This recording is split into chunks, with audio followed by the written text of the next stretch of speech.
There's an ashtray on the door of the bathroom on your next flight. Smoking has been illegal on that airplane for about 30 years, so you'd assume it's a leftover that nobody got around to unscrewing.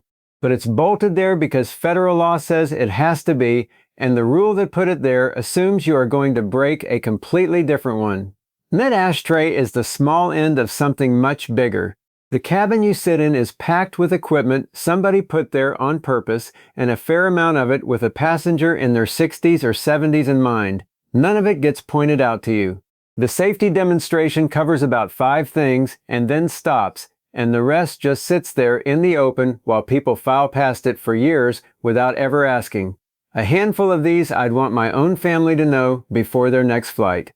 19 of them then, starting with the ones the law bolts onto that airplane whether the airline likes it or not. Number 1, the ashtray screwed to the outside of the lavatory door. Whether or not smoking is permitted anywhere else on the airplane, every lavatory has to carry a self-contained removable ashtray mounted somewhere obvious on the entry side of the door. The reasoning is the interesting part.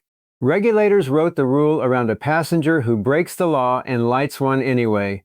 If that person has nowhere safe to stub it out, they will drop it into the paper waste bin, and a fire in a lavatory at cruising altitude is close to the worst thing that can happen on an airplane. Which is why a brand new jet, delivered this year, still rolls off the line with an ashtray fitted to a door that nobody has ever legally smoked behind. Nobody is inviting you to use it either, and the penalty for smoking on board is steep. For years I looked straight past that tray and figured somebody had simply forgotten to take it out. It turns out to be one of the few things on that door a regulator will actually ground an airplane over. Number 2, reach down and feel the seat cushion you are sitting on. On most domestic flights in the United States, that cushion is your flotation device, and there's a decent chance it's the only one you get. Every passenger jet has to carry seat cushion flotation. Life vests are a separate requirement, and they only apply once the airplane operates more than 50 miles from the coast. A flight from New York down to Miami can spend a long stretch over open water with no life vests aboard at all, completely legally. The National Transportation Safety Board has said more than once that a cushion is not adequate on its own. A vest will hold up somebody who has lost consciousness. A cushion does nothing unless you are actively gripping it. It turns slippery the second it's wet, and in cold water your hands begin losing their grip in around 10 minutes.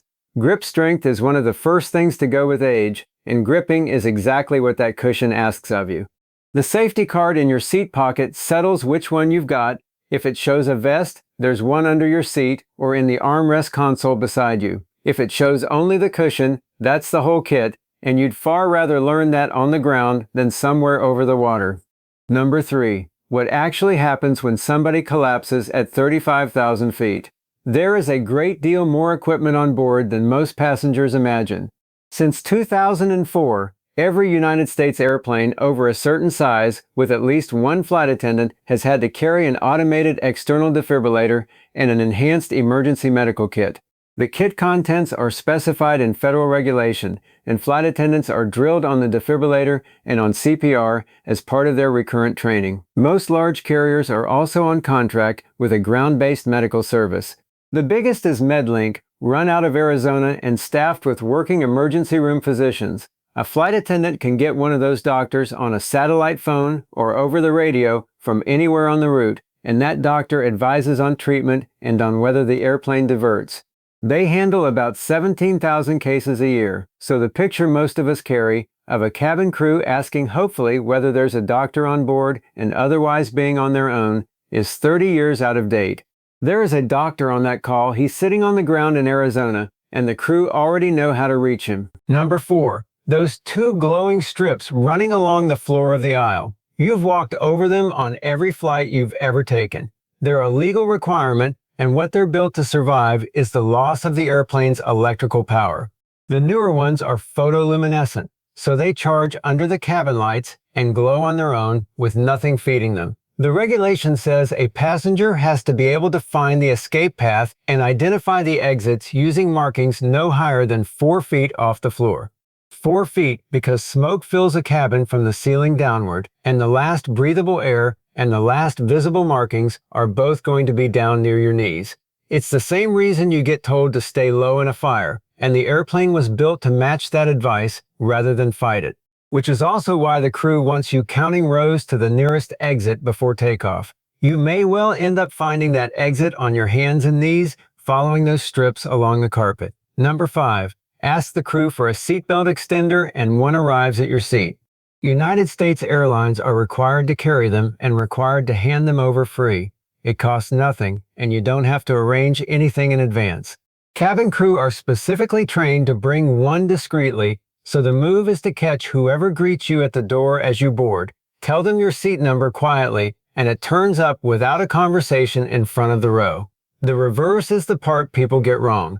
If you've bought your own extender online, leave it at home. The FAA doesn't recognize extenders bought from a shop or a website. They aren't tested to the standard the airlines are, and a flight attendant who spots you using one will ask you to swap it for theirs. You'd have carried it across the country in order to be handed the free one anyway. Number 6 is the one I most want you to remember, and it opens a run of things on that airplane that exist for a body which doesn't move easily. On a lot of aisle seats, there's a small button or latch hidden on the underside of the outermost armrest near the hinge. Press it and the armrest folds up flush with the seat. You'll hear this called a secret comfort feature, and that isn't what it's for. It's there so a passenger can transfer across from an aisle wheelchair onto a slide board and into the seat without anybody having to lift them. Cabin crew and the professionals who do those transfers all day are firm about it, and their argument is a good one. A safety feature nobody knows about would be useless in an emergency. A few limits come with it. It isn't on every seat, mostly aisle seats and often the older seat models. The release sits in a slightly different place on every aircraft type, so feel along the underside rather than hunting for one exact spot, and it has to be down and locked for takeoff and landing. It cuts both ways as well. With the armrest up, your elbow sits exactly where the drinks cart is going to catch it, and with it down, you keep the elbow, but you're climbing over the thing every time you need to get out. Number 7. The narrow chair folded up in a closet near the door. A woman in her late 60s throws her back out packing the suitcase on the morning of her flight. She isn't disabled and never has been. She's wheeled from the airport bus to the gate. The airline holds the airplane for her, and she's put in a front row. Then she asks the crew how she's supposed to get out of the chair and into the seat, and nobody has an answer for her. She ends up hauling herself across on her arms. Every airplane of any size has to carry an onboard aisle wheelchair, and this is not restricted to the big twin-aisle jets. It's a purpose-built chair, narrow enough to fit down an airplane aisle, with sidebars strong enough to take the weight of somebody transferring themselves, wheels that lock, padding, and restraints. There's also closet space set aside on the bigger aircraft. One folding manual wheelchair gets priority room in the cabin on anything with 100 seats or more, and it outranks every carry-on bag on board, the crew's own included. Your chair does not automatically travel in the hold. The transfer itself is meant to be a slide across a board rather than a lift. Whether the airline supplies that board or whether you bring your own varies, and that's the thing to settle when you book rather than at the gate. Number 8. What do you actually hold on to walking back from the lavatory in turbulence? On some airplanes, a proper handrail. There's a molded grip running along the underside of the overhead bins, and cabin crew use it constantly, which is most of the reason they can cross a moving cabin without staggering. It is not standard equipment, whatever you may have heard, and the flight attendants are clear about that. Flight attendants with 20 and 30 years behind them call it an option, something the airline either orders or doesn't. One of them, 2 decades on Boeing aircraft, says she has never once worked a plane that had it. The exception they name is always the same. On the Boeing 737 MAX and the 787, the bins sit higher and slope more steeply for headroom, and there is nothing there to grab. Crew on those types describe bracing against the lip of the bin or holding seat backs. If you're not steady on your feet, that matters, because the fallback is grabbing the top of somebody's seat and the person asleep in it gets yanked awake every time. Look up as you board and find out which kind of airplane you're on. Number 9. Seat pitch is the wrong thing to be comparing when you book a long flight. Under the Air Carrier Access Act, a twin-aisle airplane with more than 100 seats has to have a wheelchair-accessible lavatory. A single-aisle airplane does not. The rule requiring accessible lavatories on new single-aisle aircraft is real, but it applies to airplanes ordered and delivered years from now, not to the narrow bodies flying your route today. So on the majority of domestic flights, and on a good number of shorter international ones, the lavatory door is too narrow for the onboard chair to pass through. The chair gets you to the lavatory door and stops there. The standard advice on picking a flight is to compare legroom and seat pitch. If getting to the lavatory unaided is a question for you at all, the aircraft type matters more than the legroom does, and I'd check what's flying the route before I booked anything longer than about 3 hours.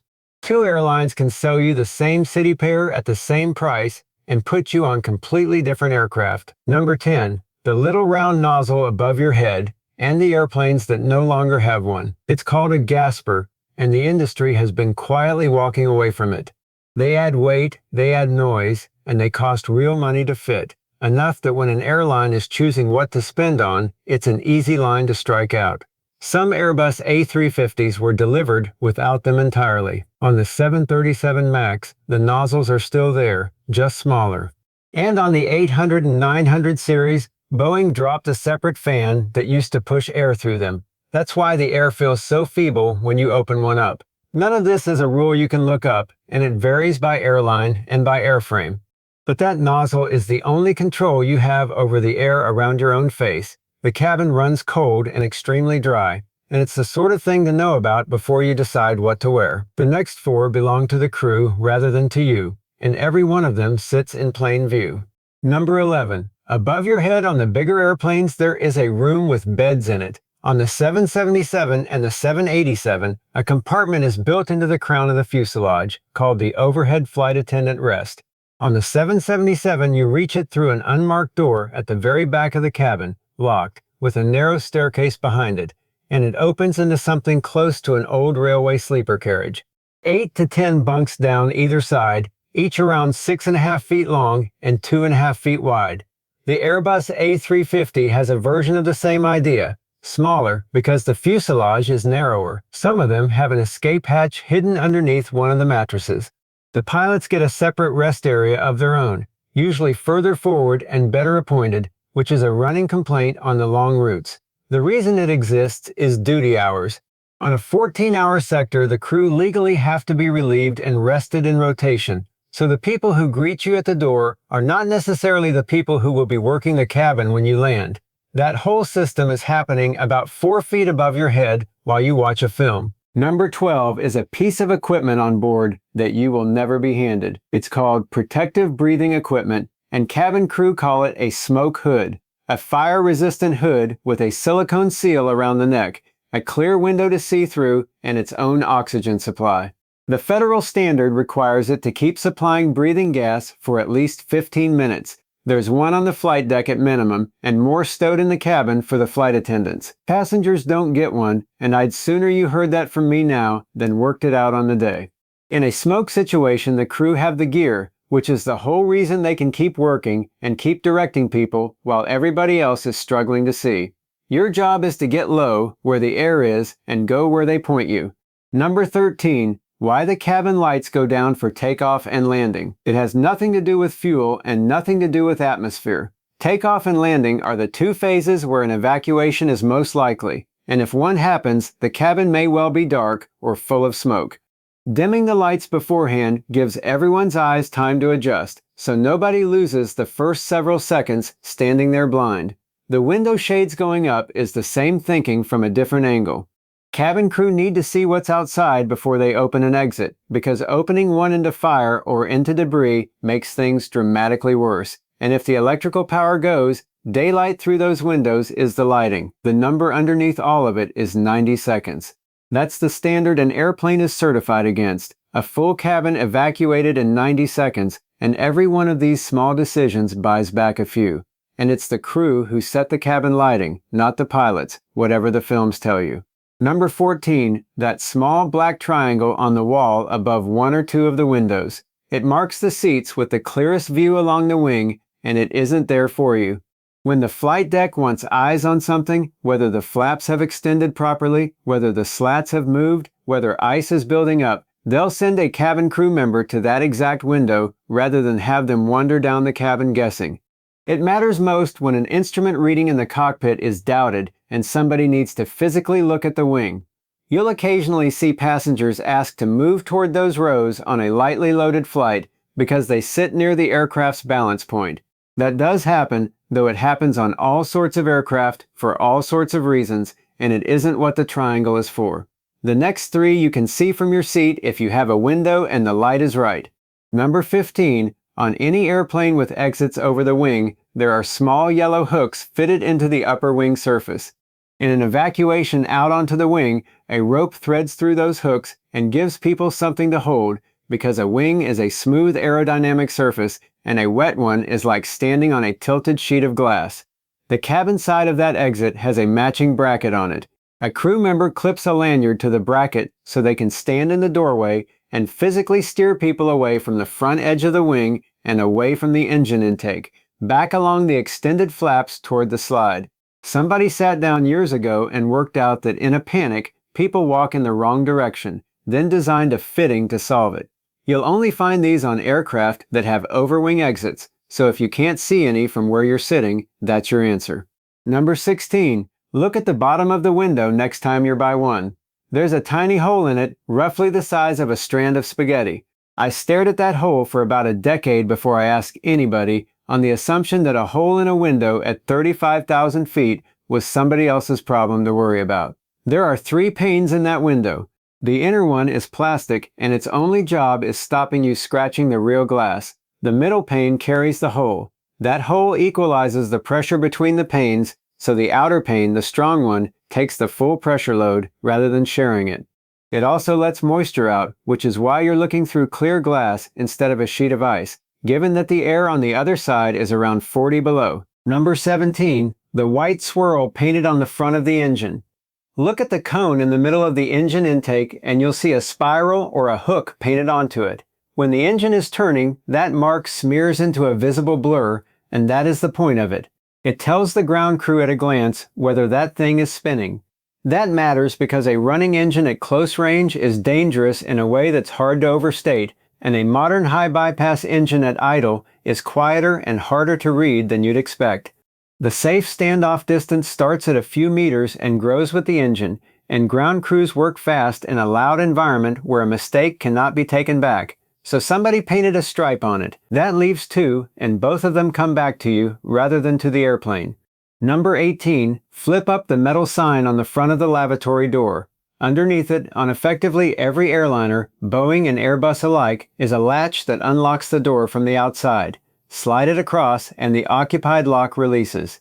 It's hidden behind the placard so it doesn't get played with, and cabin crew know exactly where it is on the aircraft they work. Plenty of people quietly avoid the lavatory on a long flight, and one of the reasons is the thought of being shut behind a locked door a long way from any help.